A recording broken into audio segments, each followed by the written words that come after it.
Thanks for tracking it for us, Corey. Our run of excessive heat is extending into the weekend. Governor Katie Hobbs is leaning on utilities to keep the power and water on, and another government agency is pushing to keep people safe when they have to work out in this heat. 13 News reporter Bud Foster is live on the west side to help us explain this. Bud, what's happening here? Well, actually, you know, those of us who have lived in Arizona for a long time, we know how to handle the heat. It gets hot, we deal with it. Especially people who build houses like this have to work out in the heat all day. However, up until this point, there's never been anything for the employers to make sure that the employers are doing right by their employees who have to work out in this heat all day. But now that's changing.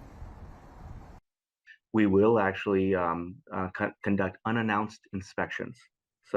And that's to determine what people or what employers are doing. Most employers will make sure their workers get plenty of water, shade, and rest breaks during this long and intense heat wave.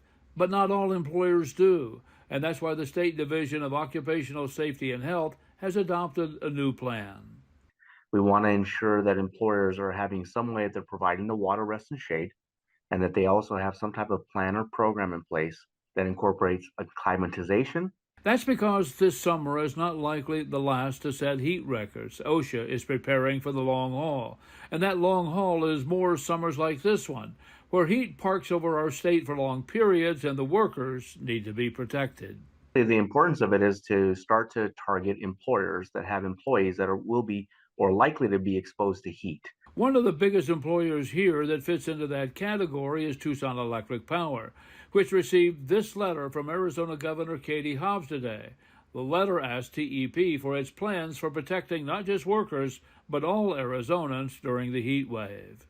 We'll be more than happy to respond to the governor's questions. We are already working on a response. That response will also include another question the governor poses: how TEP and other utilities will protect the most vulnerable, such as those people who can't afford to pay their large electric bills during this extreme heat wave. And that's not something that that our customers need to worry about.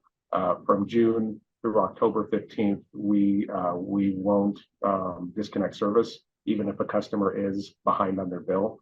The governor also wants to know how TEP plans to protect the public during an emergency, such as the one in the Catalina foothills this past week, when it was hit by a microburst which knocked down power poles and knocked out power to thousands. If there's a situation where it looks like customers will be without service for an extended period of time, we'll reach out to community partners who may be able to support those customers. Now, in that letter that the governor sent to all of the utilities in the state, she also asked if they would be willing to hold a meeting, to sit down at a round table to try to find ways to mitigate the issues that are created in the next heat wave. Everyone seems to agree there will be a next big heat wave. On the west side, I'm Bud Foster, 13 News.